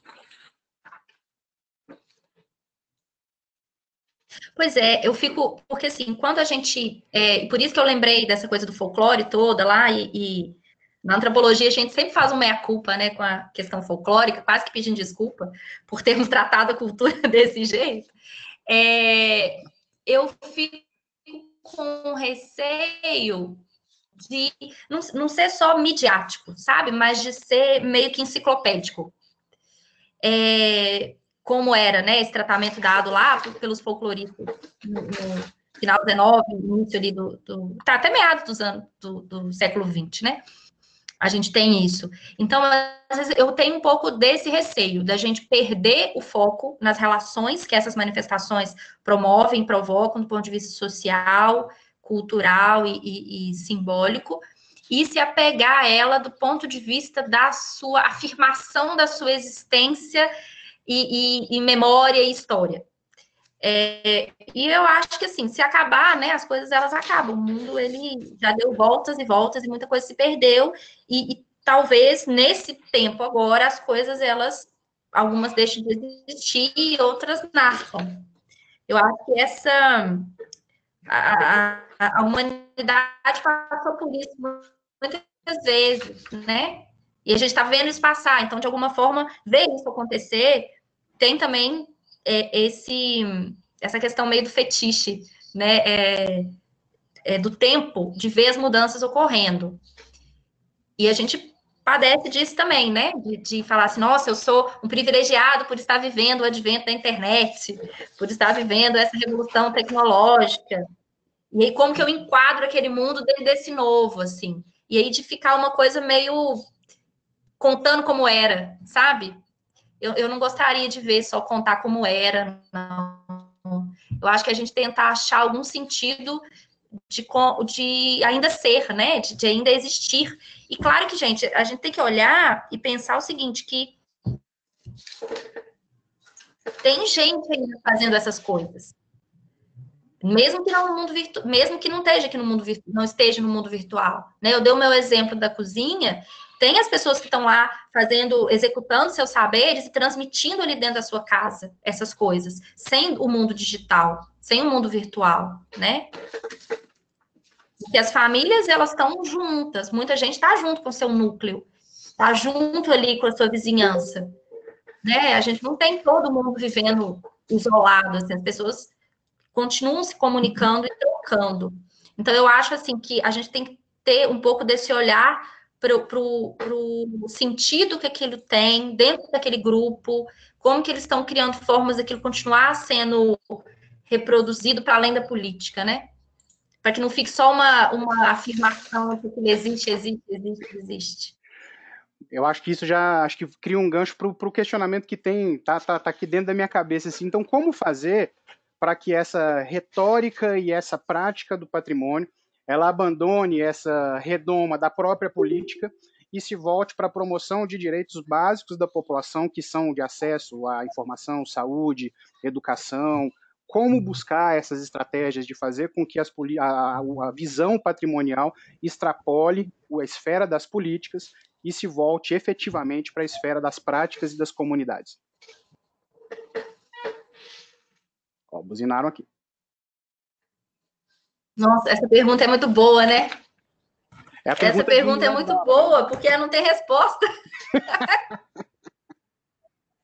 Raul, essa é a pergunta. Assim, durante muito tempo, acho que assim, uns 10 anos da minha vida, eu achava que a saída estava na educação patrimonial. Olha, a Cláudia mandou uma pergunta, é do IFAM, lá do Rio. Eu acho, assim, que a gente tem uma...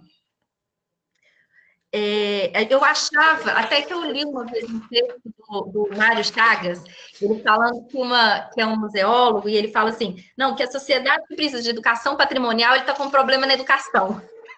Porque, né, assim, a gente não precisaria ensinar o valor do patrimônio ou entender o que aquele patrimônio diz sobre nós, se outras áreas do nosso processo educacional fluíssem bem e nos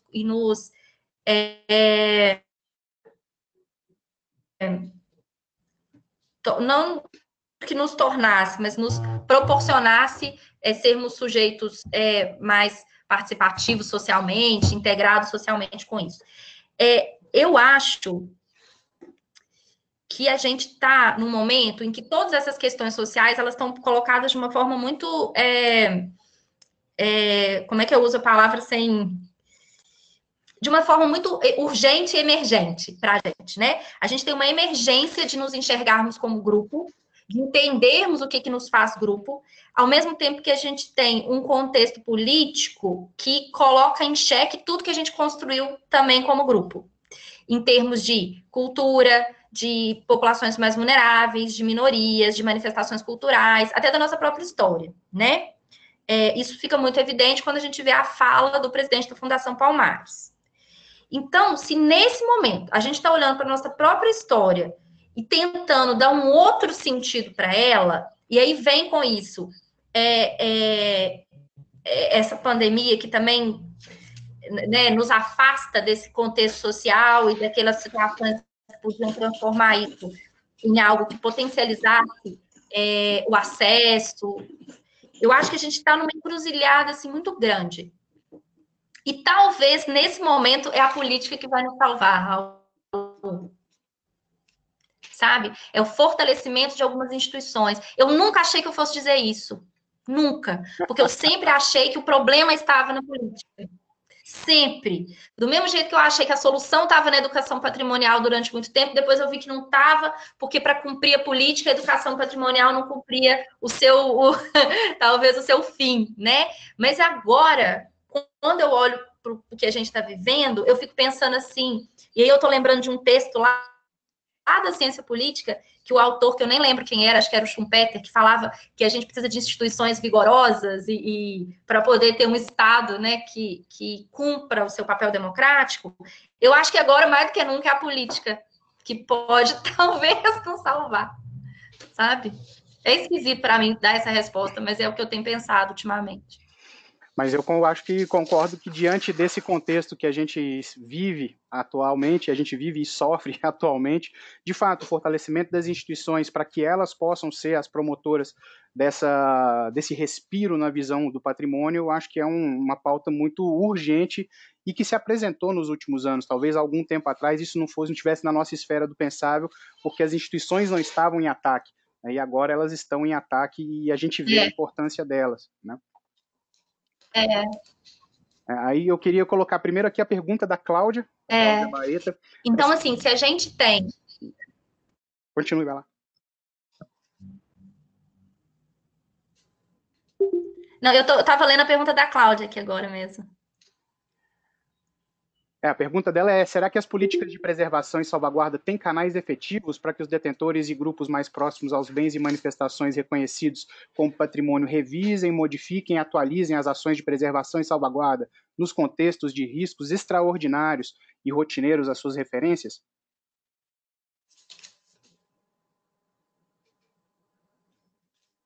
Nossa.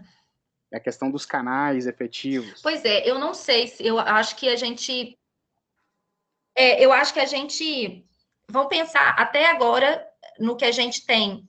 Quando eu vou falar dessas do IEFA, dessas recomendações do IEFA, né? Teve saiu um edital aqui em Minas que chama Arte Salva, né? Sim. Acho que é isso mesmo. Que é um edital para distribuir mesmo pequenos recursos financeiros para grupos, artistas, detentores, executantes. E muitas vezes é para pessoas simplesmente ter uma renda que possibilite a ela, talvez, ali, pagar o básico da sua existência. E, em contrapartida, o que ele vai fazer, vamos pensar, um artista é tocar e isso vai ser divulgado, né, disponibilizado, difundido. E o recurso, se você for olhar, a possibilidade só da distribuição por um edital significa que não vai chegar para todo mundo que precisa. Vai chegar para aquele que vai ter, primeiro, vai saber que o edital existe, vai estar numa comunidade onde talvez a prefeitura vai lá e vai apoiar a inscrição daquele artista ou daquele detentor, executante, enfim. Então, eu acho que a gente tem, pela própria lógica do funcionamento do nosso Estado e da burocracia, um afastamento, né, da política de quem executa, de quem está ali fazendo. Isso é histórico. E isso é uma angústia para a gente que trabalhou com patrimônio cultural durante muito tempo, né? Quase 2 décadas. Sei lá, pesquisar, coletar informação, registrar aí e nunca mais voltar. Então, se já não chegava, a chance de chegar agora, eu acho ela mais complexa. E, ao mesmo tempo, é mais urgente que chegue agora.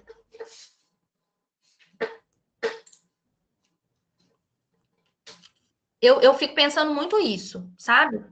Eu fico pensando em quantas devolutivas eu dei para as comunidades que eu trabalhei. Quase nenhuma. Quase nenhuma. Isso é muito sofrido para quem trabalha com patrimônio. Então, assim, a gente muitas vezes tem esse lugar do registro da coisa para contar a nossa própria história, a memória como povo, como nação, naquele sentido bem das comunidades nacionais, né? E aí a gente não retorna para aquela pessoa e torna aquela informação ou aquele registro, aquele processo como instrumento para ele de cidadania, de acesso a direitos, volto aqui no caso dos mestres de capoeira e da questão da aposentadoria. Então, eu acho que agora, mais do que nunca, talvez a chave está nessa aproximação. Ainda que as coisas não possam ocorrer da forma como elas ocorriam, né? Mas essas pessoas, elas são guardiãs disso, ainda que como memória.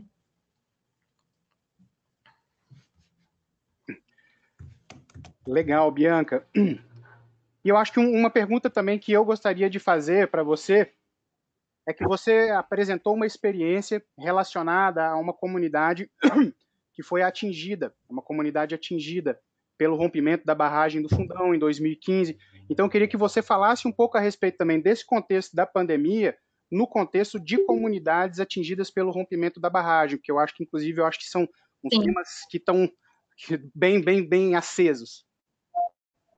É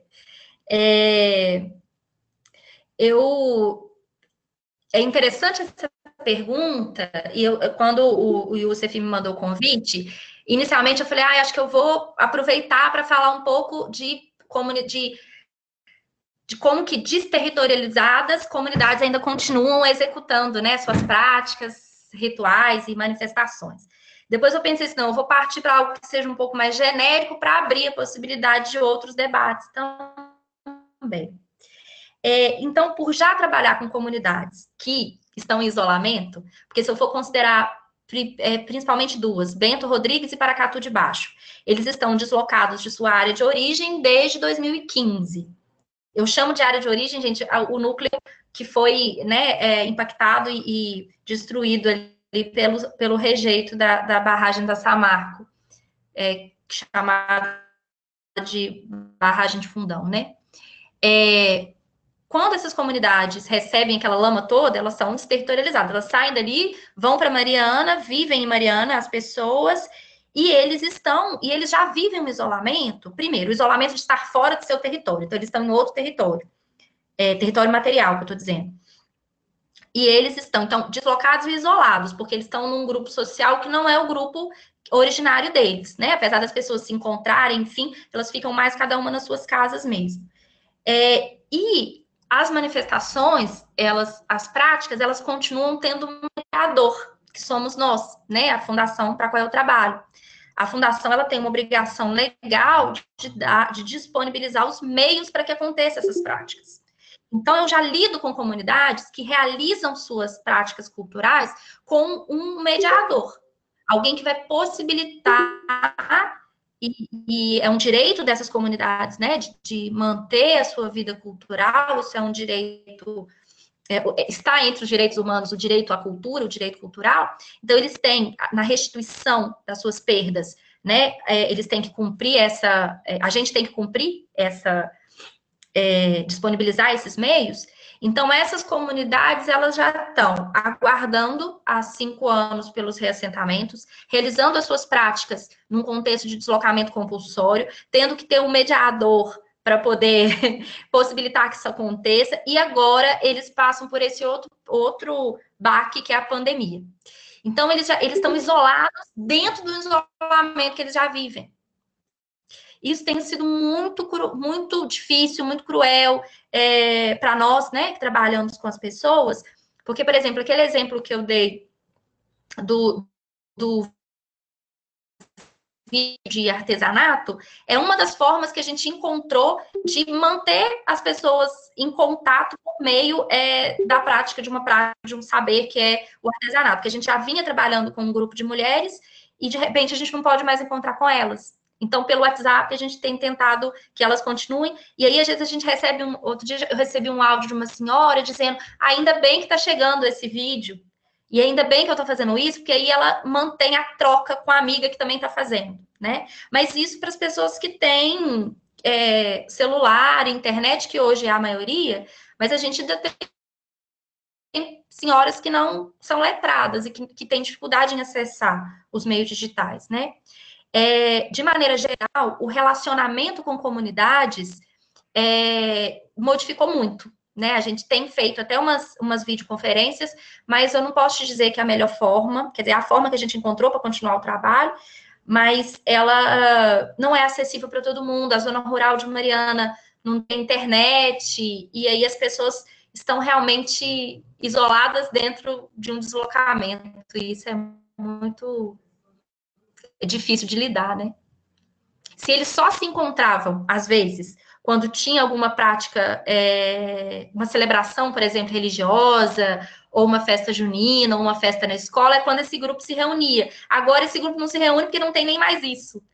Então, a gente tem tentado criar estratégias, por exemplo, com as crianças da escola. A gente também fez uma programação de vídeos que vão para os pais, para eles poderem, para os filhos poderem assistir, e aí tem os desafios, e aí eles mandam as fotos. O pessoal que trabalha com a Defesa Civil também tem feito isso. Aí agora a gente tem colocado no ar alguns cursos de artesanato, de culinária, para as pessoas manterem ali as práticas que eles estavam fazendo, né? E continuarem. E aí a gente teve uma paralisação de obras, de reassentamento, enfim, porque os números em Mariana de casos de Covid aumentaram muito, mas aí agora as obras já retornaram, o que dá algum alento para as pessoas, porque elas estão, enfim, querendo voltar para casa, né? Voltar para casa não, elas não vão voltar, elas vão para casa nova no reassentamento. É isso? Eu te respondi? Sim, sim. E o Marcelo coloca aqui uma outra questão que eu acho que é dentro disso que a gente está discutindo agora, mas falando especificamente dentro das ações que a Renova ela realiza na preservação ou na recuperação dos bens patrimoniais, seja no patrimônio material ou imaterial. Né? Se você acredita que, diante desse cenário, né, o investimento nessas práticas se torna ainda mais importante para que as comunidades elas adquiram né, o protagonismo Sim. dessas formas de buscar saídas. Com certeza. Eu gosto muito de pensar que, conceitualmente, né, quando a gente fala em patrimônio, eu estou falando daquilo que nos conecta como grupo, que são valores compartilhados, né, que diz que somos uma comunidade. Então, essas comunidades que foram afetadas, né, pelo rompimento da barragem e que foram deslocadas de seus territórios, elas se apegam muito mais a essa memória, essa história, essa identidade para se manter como grupo. Tanto do ponto de vista de se manter como grupo na luta política que elas têm, no que se refere à restituição dos direitos e as indenizações e as propriedades e tudo isso que está nesse pacote da restituição, mas também se manter simbolicamente como comunidade, porque é dizer, olha, eu sou desse grupo, eu estou fora do meu território, a gente não está vivendo aqui mais como vizinho, mas eu sou desse grupo. Então, essas práticas é que os fortalece como grupo. Então, o que a gente tem tentado fazer como instituição é continuar promovendo, ainda que sem o contato e sem poder estimular que as pessoas se encontrem, mas continuar promovendo as trocas em torno das manifestações culturais. Por exemplo, tem uma horta comunitária em Mariana que a gente não pode lá abrir e fazer as reuniões lá com eles. Mas como eles têm a chave, a gente tem orientado e organizado para que eles continuem indo à horta comunitária, mas cada vez vai uma família, né? Ou vai aquela pessoa que tem um canteiro lá nessa horta. Para eles continuarem tendo acesso à terra, porque muitas pessoas moram em apartamento, não tem terra em casa. A gente está com as manifestações religiosas, a Arquidiocese de Mariana suspendeu todas. Muitos assistem pelo Facebook, as missas, enfim. Mas nas áreas de origem, a gente percebeu que muitos têm vivido o isolamento lá na área de origem, eles vão para lá. Porque, por exemplo, Bento tem uma casa onde as pessoas vão e ficam, Paracatu também tem pessoas que moram lá. Então, muitos preferiram passar esse período nas suas áreas de origem. Então, eles vão à igreja, eles abrem, né? E dentro daquilo que é possível, num contexto, né, da destruição que a lama causou. Mas, com certeza, falar e promover as manifestações e as práticas culturais desse grupo agora se torna muito mais importante.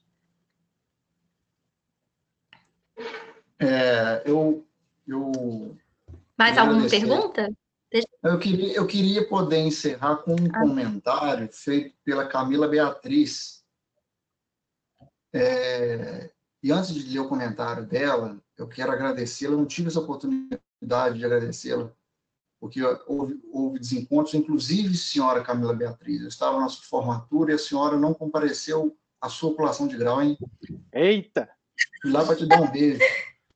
Mas eu divido a minha profissão como professor antes de conhecer a Camila e depois de conhecê-la. E eu a conheci aqui no UFG. Ela foi muito importante para mim e muitas outras colegas dela. Porque eu já disse isso às colegas dela, já disse isso a ela uma vez, mas eu nunca pude agradecê-la assim em público. Ela me mostrou o quão machista o nosso vocabulário é e quão machista esse vocabulário está presente na sala de aula, né? E então o racismo e o machismo estrutural que são presentes são parte da nossa vida também.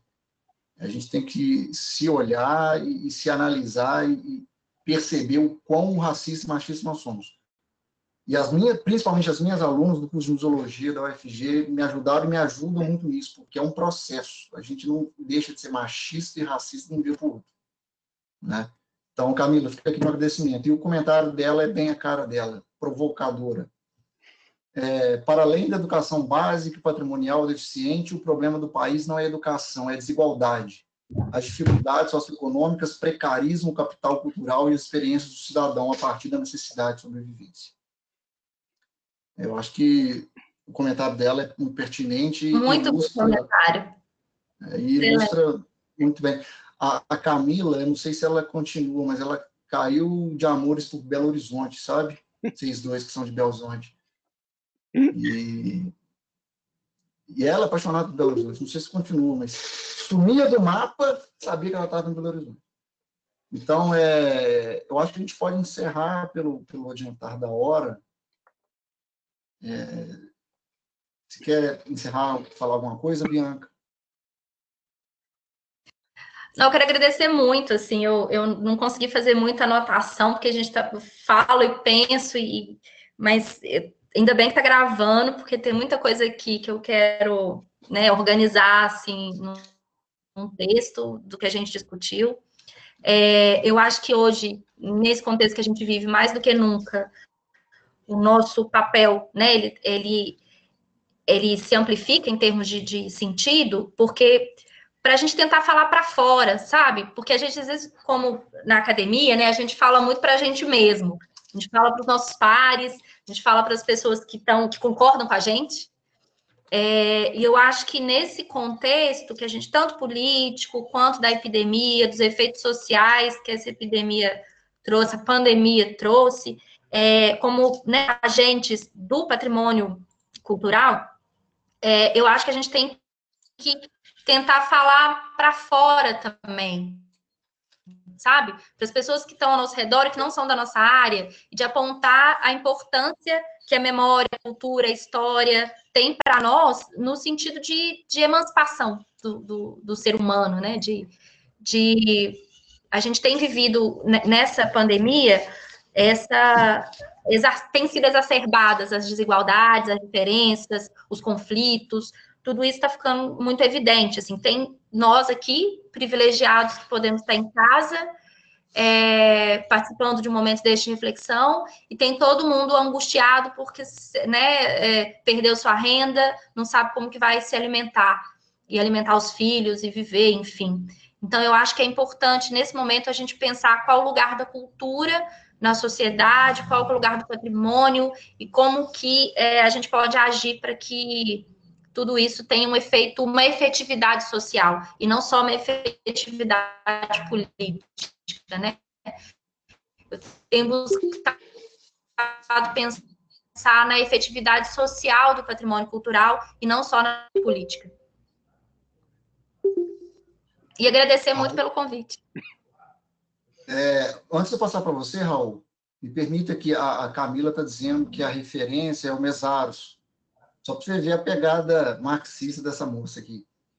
Camila, não sei se você sabe, o professor Ricardo Antunes, da Unicamp, ele conseguiu reunir a biblioteca do Mesaros e trazê-la para o Brasil. Ela está na Unicamp. Isso aconteceu ano passado.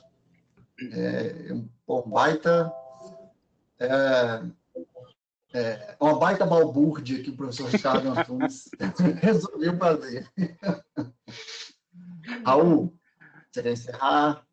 Bom, pessoal, eu gostaria de agradecer a Bianca, primeiro, pela discussão, pelo debate, e, de fato, como vários comentários mostraram aqui no nosso bate-papo, foi muito instigante, muito rico, e é justamente esse o objetivo do primeiro Colóquio Lupa, a gente trazer à tona reflexões que nós estamos elaborando em conjunto, né, nos debates que vêm sendo travados no campo do patrimônio cultural no Brasil. Então, além de nos colocarmos em contato, é justamente apresentarmos reflexões para que possamos fazê-las em conjunto. Então, queria te agradecer imensamente, mais uma vez, super prazeroso trocar ideia com você. Tá? Então, muito obrigado pela presença. E queria agradecer também a todos os presentes, tivemos muitos presentes aqui hoje, né? É muito legal poder contar com a participação de vocês, poder contar com os comentários de vocês, tá? E já convidar vocês para a nossa sessão de amanhã, que é a sessão do professor Paulo Peixoto, da Universidade de Coimbra, que vai apresentar sobre o tema Desafios e Tensões do Patrimônio em Tempos de Pandemia. Então, uma fala bastante conectada com essas reflexões que nós começamos hoje, então nós poderemos continuá-las amanhã a partir do olhar do professor Paulo Peixoto. Então, já estão todos convidados, através desse mesmo link que foi enviado para vocês no e-mail que chegou com o link e a senha da sala, então nós utilizaremos a mesma sala, e a gente aguarda todos vocês aqui para continuarmos os nossos debates, ok? Muito obrigado. Antes tarde do que nunca, me puxaram a orelha que eu não falei Pernambuco. Pernambuco também presente. Aí, ó, super presente. Que bom, ainda bem. Um abraço a todos. Até amanhã às 15. Pessoal, então, muito obrigado. Até amanhã. Obrigada, gente. Tchau. Alagoas também. Obrigada. Um abraço. Tchau.